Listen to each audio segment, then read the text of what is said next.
আল্লাহর হাবিব সাল্লাল্লাহু আলাইহি সাল্লাম এক হাদিসের বর্ণনা বলেছেন, হাদিসটি আদাবুল মুফরাদ গ্রন্থের মধ্যে এসেছে। হযরতে জাবের ইবনে আব্দুল্লাহ রাদিয়াল্লাহু তাআলা আনহু, হযরত জাবের আব্দুল্লাহ রাদিয়াল্লাহু তাআলা আনহুমা থেকে বর্ণিত, তিনি বলেছেন যে আন্নান নবিয়্য সাল্লাল্লাহু আলাইহি সাল্লাম, নিশ্চয় নবী সাল্লাল্লাহু আলাইহি সাল্লাম রাকাল মিম্বারা, আল্লাহ নবী সাল্লাল্লাহু আলাইহি সাল্লাম মিম্বরের মধ্যে পা রাখলেন, রাকা উঠলেন, মিম্বর উঠলেন খুতবা দেওয়ার জন্যে। ফালাম্মা রাকাত দারাজাতাল উলা, যখন নবী সাল্লাল্লাহু আলাইহি সাল্লাম মিম্বরের প্রথম সিঁড়িতে উঠলেন, উঠে বলেছেন ক্বালা আমিন, কি বলেছেন? আমিন, আল্লাহ আপনি কবুল করেন। কি কবুল করেন কিছুই বলেন নাই, শুধু কি বলছেন? আমিন। সুম্মা রাকাস সানিয়াতাম, আল্লাহর হাবিব যখন দ্বিতীয় মিম্বরে পা রাখলেন, পা রেখে বললেন আমিন, ফাকালা আমিন, আল্লাহ আপনি কবুল করেন। সুম্মা রাকাস সালিসাতাম, তৃতীয় সিঁড়িতে আল্লাহর হাবিব সাল্লাল্লাহু আলাইহি সাল্লাম পা রাখলেন, পা রেখে ফাকালা আমিন, নবীজি বললেন আমিন, আল্লাহ আপনি কবুল করেন। ফাকালু ইয়া রাসূলুল্লাহ সামি'নাকা তাকুলু আমিনা সালাসাতা মাররাহ, সাহাবায়ে কেরাম বললেন ইয়া রাসূলুল্লাহ, আমরা তো কিছুই বুঝতে পারলাম না, আপনি তিনবার সিঁড়ির মধ্যে পা রাখলেন আর বললেন আমিন, আল্লাহ আপনি কবুল করেন। আপনি কি জন্য এই দোয়াটা করলেন? আল্লাহর কাছে কবুল করার জন্য দোয়া করলেন, আমরা কিছুই তো বুঝলাম না।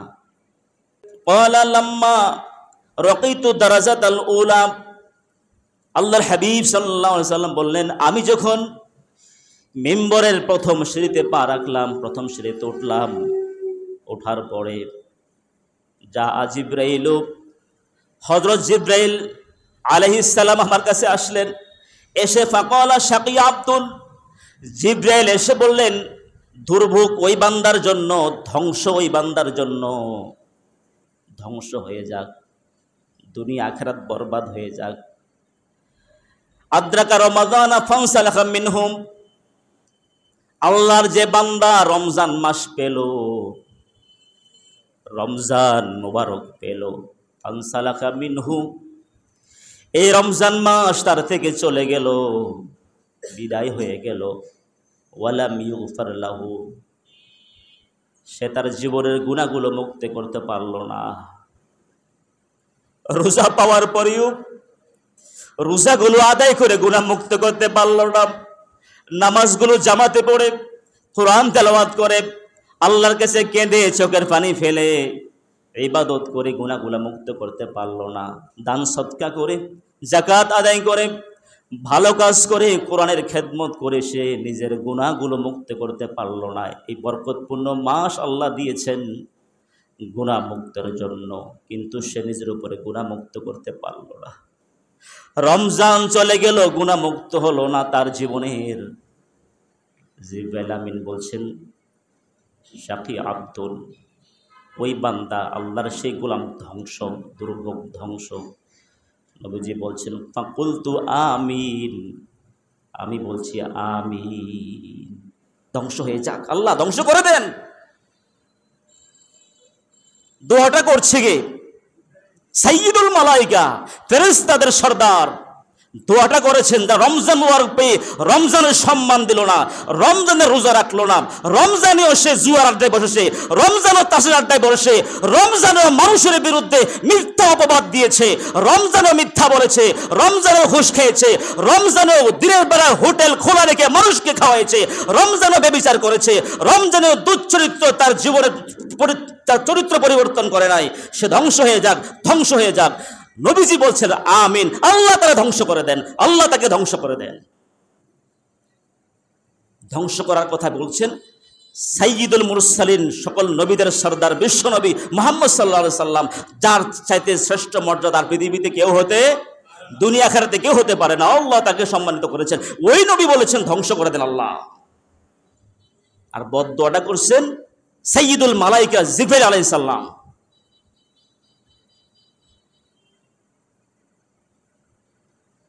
আমার ভাইয়েরা, এরপরে কয়বার আমিন বলেছেন বলেন দেখি? মেম্বরে তিনবার আমিন বলেছেন। 2 নম্বর হল সুম্মা ক্বালা শাকিয়া আব্দুন, হযরত জিবরাইল বলেছেন শাকিয়া আব্দুন, ওই বান্দা আল্লাহর সেই গোলাম ধ্বংস, দুর্ভোগ ধ্বংস হয়ে যান। আদ্রাকা ওয়ালিদাইহি আও আহাদাহুমা, আদ্রাকা ওয়ালিদাইহি আও আহাদাহুমা ফালাম ইউদখিলাহুল জান্নাহ, আব্বা আম্মা উভয়জনকে পেল অথবা একজনকে পেল, আব্বা আম্মার মতো নিয়ামত দুনিয়াতে পেল, দুনিয়াতে পাওয়ার পরেও ওই আব্বা আম্মা তাকে জান্নাতে প্রবেশ করাইল না। অর্থাৎ আব্বা আম্মার সেবা খেদমতের কারণে সে জান্নাত যেতে পারল না। আবার ভাইয়েরা, আমরা যারা আব্বা আম্মা পেয়েছি, আমারও বাবা আছে, মা আছে, আলহামদুলিল্লাহ। যাদের মা দুনিয়াতে আছে, বাবা দুনিয়াতে আছে, এর চাইতে বড় নিয়ামত দুনিয়াতে আর কিছু হতে পারে না। একজন আলেমের কাছে, একজন ভালো মানুষের কাছে আপনি দোয়া চাইলেন, ওই দোয়াটা কবুল হতেও পারে, নাও হতে পারে। কিন্তু আব্বা আম্মার কাছে দোয়া চাইবেন, নবীজি বলেছেন লা শাক্কা ফিহি, 3 ব্যক্তির দোয়া আল্লাহর কাছে কবুল হয়ে যায়। লা শাক্কা ফিহি, কোনো সন্দেহ নাই, দোয়া পজিটিভ নেগেটিভ উভয়টা কি হয়? কবুল হয়। 3 ব্যক্তির দোয়া আল্লাহ কবুল করেন, লা শাক্কা ফিহি, 3 ব্যক্তির দোয়া আল্লাহ কবুল করেন। দাওয়াতুল মজলুম, মজলুম যখন কোনো বদদোয়া করে, যার বিরুদ্ধে মিথ্যা প্রপাগান্ডা চালাইল, মিথ্যা ষড়যন্ত্র করল, মিথ্যা অপবাদ দিল, মিথ্যা হামলা করল, মিথ্যা মামলা দিল, মজলুম মিথ্যা তার উপরে চাপিয়ে দিল, ওই মজলুম যখন জালেমের বিরুদ্ধে কোনো দোয়া করেন, যার উপরে জুলুম করা হচ্ছে, যার সম্পদগুলো ছিনিয়ে নেওয়া হচ্ছে, যার উপরে অন্যায়ভাবে আক্রমণ করা হচ্ছে, ওই মাজলুম যখন আল্লাহর কাছে কোনো দোয়া করেন, নবী সাল্লাল্লাহু আলাইহি ওয়াসাল্লাম বলেছেন ওই মাজলুম এবং জালেমের, মাজলুম যখন আল্লাহর কাছে দোয়া করেন জালেমের বিরুদ্ধে, তখন আল্লাহ এবং মাজলুমের মাঝে কোনো পর্দা থাকে না। দোয়াটা করার সাথে সাথে ওই বদদোয়াটা কবুল হয়ে যায়। আল্লাহু আকবার। এই জন্য কারো প্রতি জুলুম করতে চিন্তা করা করবেন, কারো বিরুদ্ধে মিথ্যা প্রপাগান্ডা করতে, মিথ্যা অপবাদ দিতে চিন্তা করা করবেন, কারোর উপরে মিথ্যা হামলা করতে চিন্তা করা করবেন, মিথ্যা মামলা দিতে চিন্তা করা করবেন, কারো সম্পদ আত্মসাৎ করতে চিন্তা করা করবেন। কারণ তিনি মাজলুম হয়ে গেলে, ওই মাজলুম যখন দোয়া করবে, সঙ্গে সঙ্গে আপনি জালেমের বিরুদ্ধে দোয়া কবুল হয়ে যাবে, অ্যাকশন হয়ে যাবে দোয়া। দুনিয়াতেও যদি কোনোভাবে জালেমরা বাঁচতে পারে, পরকালে বাঁচার কোনো সুযোগ নেই। 2 নম্বর হলো দাওয়াতুল মুসাফির। যখন কোনো মুসাফির অবস্থা আছে, আল্লাহর কাছে দোয়া করেন যে মুসাফির অবস্থায় ঠিক মতো নামাজগুলা কসর আদায় করে, আল্লাহর বিধি বিধান মেনে চলে, হালাল হারাম তমিজ করে চলে, ওই মুসাফির যখন কোনো দোয়া করেন, আল্লাহ তাআলা মুসাফিরের দোয়া কবুল করে নেন। 3 নম্বর হলো দাওয়াতুল ওয়ালিদি আলা ওয়ালাদিহি। যখন আব্বা আম্মা কোনো দোয়া করেন, ওই দোয়া করার সাথে আল্লাহর এবং আব্বা আম্মার মাঝে কোনো পর্দা থাকে না। ও দোয়াটা করার সাথে সাথে আল্লাহ তাআলা সন্তানের জন্য আব্বা আম্মার দোয়া কবুল করে ফেলেন। সুবহানাল্লাহ। ও যুবকেরা মনোযোগ দিয়ে শোনো, যাদের আব্বা আম্মা আছে মনোযোগ দিয়ে শোনো। এই দুনিয়াতে তুমি যত দান করবা, যত হাদিয়া দিবা, ওই দান এবং হাদিয়ার মধ্যে শ্রেষ্ঠ হাদিয়া হলো আব্বা আম্মার হাতে, আব্বা আম্মাকে দেয়া হাদিয়া। ঈদের সময় সবচেয়ে ভালো লুঙ্গিটা, ভালো জামাটা আব্বা আম্মাকে কিনে দাও। মায়ের জন্য কি লাগবে, মাকে দাও। কত ভালো খাবার আছে, ভালো খাবারটা খাওয়াও। এই দুনিয়াতে শ্রেষ্ঠ দান আব্বা আম্মাকে সেবা দেওয়া, আব্বা আম্মাকে হাদিয়া দেওয়া শ্রেষ্ঠ হাদিয়া। এই দুনিয়ার শ্রেষ্ঠ খেদমত হলো আব্বা আম্মাকে খেদমত করা। আবার ভাইয়েরা, আমার বন্ধুগণ, হ্যাঁ, আপনি মানবতার সেবা করবেন, না করছি না। আপনি আলেম ওলামাদেরকে হাদিয়া দিচ্ছেন, দুস্থ মানবতার সেবা করছেন, পাড়া প্রতিবেশী খাওয়াচ্ছেন, বন্ধু বান্ধবদেরকে দাওয়াত দিয়ে খাওয়াচ্ছেন, এটা কর্তব্য আছে, করবেন। কিন্তু আব্বা আম্মাকে বাদ দিয়ে নয়, আব্বা আম্মাকে বাদ দিয়ে নয়, বরং সবার উপরে আব্বা আম্মাকে দিতে হবে পায়রুটি। আব্বা আম্মাকে অগ্রাধিকার দেওয়া লাগবে আপনাকে। আব্বা আম্মাকে অগ্রাধিকার দিয়ে, আব্বা আম্মাকে প্রাধান্য দিয়ে আপনি যা করবেন সব আপনার জন্য কল্যাণ হবে। কিন্তু আব্বা আম্মাকে বাদ দিয়ে কিছু করবেন, সব কিছু মাইনাস হয়ে যাবে, কোনো লাভ হবে না, কোনো লাভ হবে না। আপনার দান সৎকার সামাজিক কর্মকাণ্ড কোনো লাভ হবে না আব্বা আম্মার সঙ্গে বেয়াদবি করার কারণে, আব্বা আম্মাকে বঞ্চিত করার কারণে। হয়তো প্রশ্ন হতে পারে, হুজুর আমার আব্বা আম্মা তো আমার উপরে জুলুম করছে, আমাকে সম্পদ থেকে বঞ্চিত করছে। আছে, অনেক আব্বা আম্মা আছে সন্তানের প্রতি জুলুম করে, এক সন্তানকে একরকম দেখে। এই জন্য আব্বা আম্মাকে আল্লাহর কাছে জবাব দিতে হবে।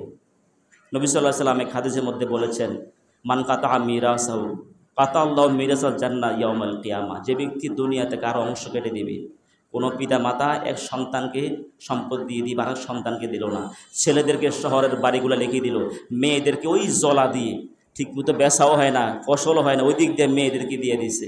আছে না এমন জালেম বাবা? আছে নাকি?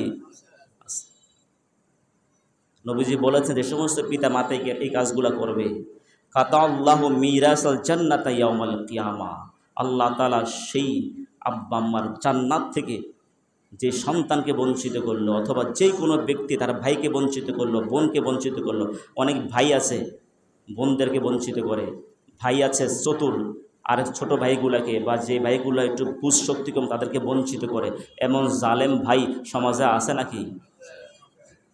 আমাকে এক অটো ড্রাইভার, এক সিএনজির ড্রাইভার বলল, হুজুর আমরা, তারা 5-6 ভাই ওনারা আছে, বলছে হুজুর আমরা সবাই মূর্খ, শুধু একটা ভাইকে লেখাপড়া করিয়েছি, সে ভালো শিক্ষিত হয়েছে, ভালো চাকরি করে শহরে থাকে, আর আমরা সবাই মূর্খ, আমরা সিএনজি চালাই, অটো চালাই, কোনো রকম জীবন আমরা লেখাপড়া করতে পারি না। তবে অন্তত ছোটো একটা ভাইকে আমরা সকলে মিলে লেখাপড়া করাইছি, যাতে অন্তত বংশের একটা বাতি জ্বলে।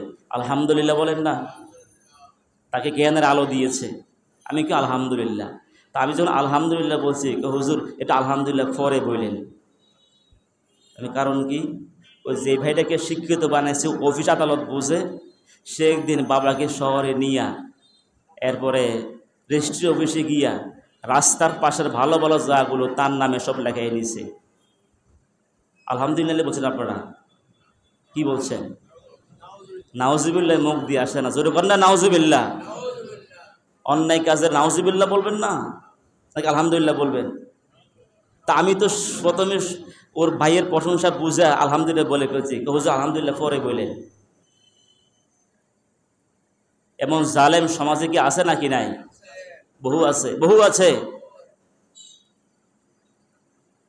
আমরা জরিপ করে দেখি, অধিকাংশ ক্ষেত্রে দেখি গরিবকে ঠকাইয়া, শ্রমিককে মেরে, মানুষকে ঠকাইয়া বড়লোক হয়ে যায়।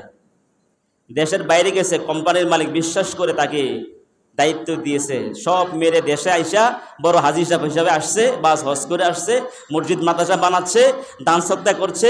আপনি খোঁজ করে দেখেন তার জীবন ইনকাম ওই মালিক ঠকাই আসছে, সে হাজার হাজার কোটি টাকার মালিক হয়ে গেছে। এখন 2-4 কোটি টাকা দান করলে অসুবিধা নাই তো, সে তো 10 কোটি 20 কোটির মালিক হয়ে গেছে। এখন সবাই তাকে খুব সম্মান করে, সবাই স্বাগতম জানা, বিভিন্ন প্রোগ্রামে প্রধান অতিথি হিসাবে রাখে। কোনো লাভ নাই, কোনো লাভ নাই। 4 পয়সার মূল্য আল্লাহর কাছে নাই। ইন্নাল্লাহ তাইয়্যিবুন, আল্লাহ পবিত্র, আল্লাহ পবিত্র ছাড়া গ্রহণ করে না, কোনো লাভ নাই।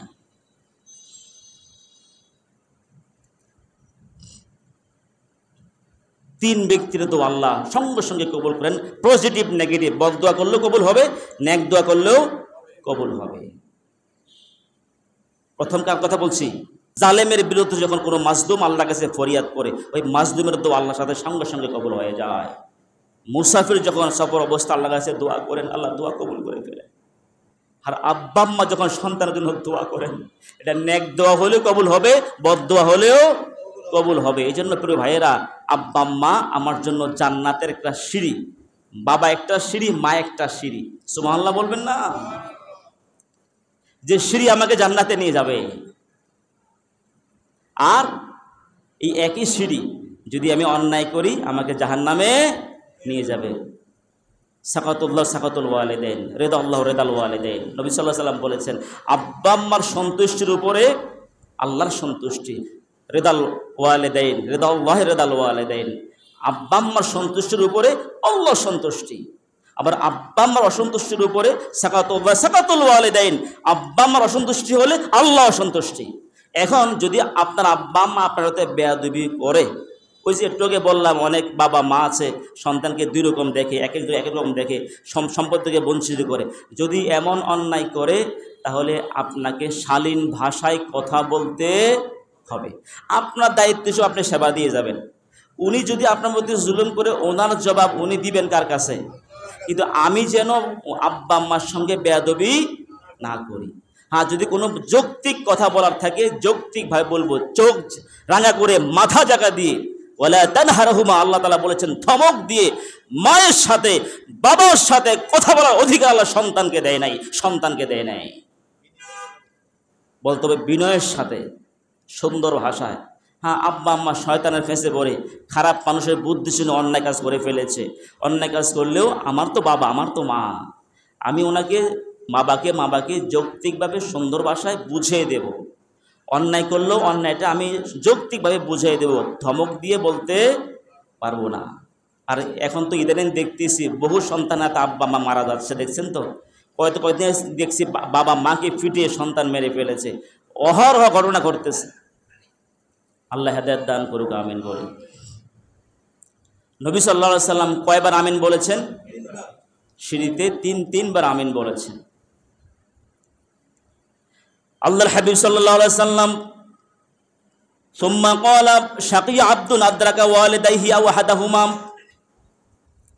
রাসূল করিম সাল্লাল্লাহু আলাইহি সাল্লাম বলেন, হযরত জিবরাইল আমিন তিনি সিঁড়িতে উঠে তৃতীয়বার তিনি আমিন বললেন। তৃতীয়বার তিনি বললেন যে আব্বা আম্মাকে পেল, আব্বা আম্মা উভয়কে পেল অথবা একজন পেল, পাওয়ার পরেও ওই আব্বা আম্মার খেদমত, আব্বা আম্মার সাথে ভালো আচরণ করে আব্বা আম্মার সেবা দিয়ে জান্নাত পেল না, সে ধ্বংস হোক, সে দুনিয়া আখিরাত বরবাদ হয়ে যাক। আল্লাহর হাবিব বলছেন আমিন, আল্লাহ আপনি কবুল করেন। এই কয়জন গেল? দুইবার। 3 নম্বর আমিন কেন বললেন নবী সাল্লাল্লাহু আলাইহি সাল্লাম? সুম্মা ক্বালা শাকিয়া আব্দুন, হযরত জিবরাইল বললেন আল্লাহর ওই বান্দা ধ্বংস হয়ে যাক, দুর্ভোগ তার জন্য, জাহান্নাম ধ্বংস হয়ে যাক, দুনিয়া আখিরাত বরবাদ। যুকিরতা ইনদাকা ওয়া লাম ইউসাল্লি আলাইকা ফাকুলতা নাআম। হযরত জিবরাইল বললেন শাকিয়া আব্দুন, ওই বান্দা ধ্বংস, আল্লাহর সেই গোলাম ধ্বংস হয়ে যাক। যুকিরতা ইনদাকা, নবী হে আপনার নাম মুহাম্মদ সাল্লাল্লাহু আলাইহি সাল্লাম, আপনার নামটা উচ্চারিত হলো। ওই আল্লাহর বান্দা আপনার নামটা শুনে কি বলে নাই? সাল্লাল্লাহু। এবার সকলে জবাব দেন, নবী সাল্লাল্লাহু আলাইহি সাল্লাম নাম শুনলে কি বলবেন? সাল্লাল্লাহু আলাইহি ওয়াসাল্লাম। একবার বললেন আল্লাহ 10টা রহমত দিয়ে দিবেন। সুবহানাল্লাহ। হুত্তান আনহু খাশশুখাতিয়াত, একবার সাল্লাল্লাহু আলাইহি সাল্লাম পড়লেন আল্লাহ তাআলা আপনার জীবনের 10টা অপরাধ, 10টা গুনাহ মাফ করে দিবেন। সুবহানাল্লাহ। নবী সাল্লাল্লাহু আলাইহি সাল্লাম আরো বলেছেন রুফিয়াত লাহু 10 দারাজা, একবার নবীর উপরে দরুদ পড়বেন আল্লাহ তাআলা 10টা মর্যাদা বাড়িয়ে দিবেন। সুবহানাল্লাহ। এই জন্য মুহাম্মদ সাল্লাল্লাহু আলাইহি সাল্লামের নাম শুনলে কি বলবেন? সাল্লাল্লাহু আলাইহি ওয়াসাল্লাম। একবার বলা বাধ্যতামূলক, অবশ্যই বলতে হবে, না বললে কিন্তু এই বদ্দায় পড়ে যাবেন। আর বারবার বলতে পারলে আমার সওয়াব বেশি হলো। আপনি আস্তে আস্তে মনে মনে বলেন, আস্তে আস্তে বলেন। যখন আমরা বক্তব্য রাখি নবী সাল্লাল্লাহু আলাইহি ওয়াসাল্লাম নামটা আসছে, আপনি আওয়াজ ছাড়া বলেন না, আস্তে আস্তে সাল্লাল্লাহু আলাইহি ওয়াসাল্লাম। আজ যখন আওয়াজ দেওয়া দরকার আওয়াজ দিবেন। হযরত জিবরাইল আমিন বললেন নবী হে আপনার নাম উচ্চারিত হলো। আল্লাহর সেই গোলাম আপনার নাম শোনার পরেও সাল্লাল্লাহু আলাইহি ওয়াসাল্লাম পড়ল না, দরুদ পড়ল না, ওয়ালাম ইউসাল্লি আলাইকা, আপনার উপরে দরুদ পড়ল না, সে ধ্বংস হয়ে যাক। ফাকুলতু আমিন, নবী সাল্লাল্লাহু আলাইহি ওয়াসাল্লাম বললেন আমি জিবরাইল আমিনের বদদুয়ার প্রেক্ষিতে বলছি আমিন, আল্লাহ আপনি ধ্বংস করে দেন। নাউজুবিল্লাহ বলেন না। কয়টা কারণে ধ্বংস? তিনটি কারণে জিবরাইল আমিন ধ্বংস বলেছেন, নবীজি আমিন বলেছেন। প্রথম কি পেল? রমজান পেল। রমজান পাওয়ার পরেও বান্দা গুনাহমুক্তি করতে পারলো না, ধ্বংস হয়ে যাক। জিবরাইল আমিন বলছে আমিন। আব্বা আম্মাকে পেল, পাওয়ার পরেও জান্নাতি হতে পারলো না, জিবরাইল আমিন বলছে সে ধ্বংস। নবী সাল্লাল্লাহু আলাইহি ওয়াসাল্লাম বলছেন আমিন। আর মুহাম্মদ সাল্লাল্লাহু আলাইহি সাল্লামের নাম উচ্চারিত হলো, আল্লাহর সেই বান্দা নবী সাল্লাল্লাহু আলাইহি সাল্লামের নাম শোনার পরে সাল্লাল্লাহু আলাইহি সাল্লাম পড়ল না, জিবরাইল আমিন বলছেন সে ধ্বংস হয়ে যাক, ধ্বংস। মুহাম্মদ সাল্লাল্লাহু আলাইহি সাল্লাম নিজে বলছেন আমিন। আল্লাহ তাআলা আমাদেরকে এর রমজানের জন্য গুনাহমুক্ত হতে পারি। আর কয়েকটা দিন সময় আছে, একটু রাতে উঠে আল্লাহকে সেজদা দিয়ে চোখের পানি ফেলেন, আল্লাহ আমাদেরকে মাফ করে দিবেন ইনশাআল্লাহ। বলেন না আমিন। আল্লাহ আমাদের ক্ষমা করে দেন, আমিন। রমজানের সকল ইবাদতগুলো আল্লাহ আপনি কবুল করেন, আমিন।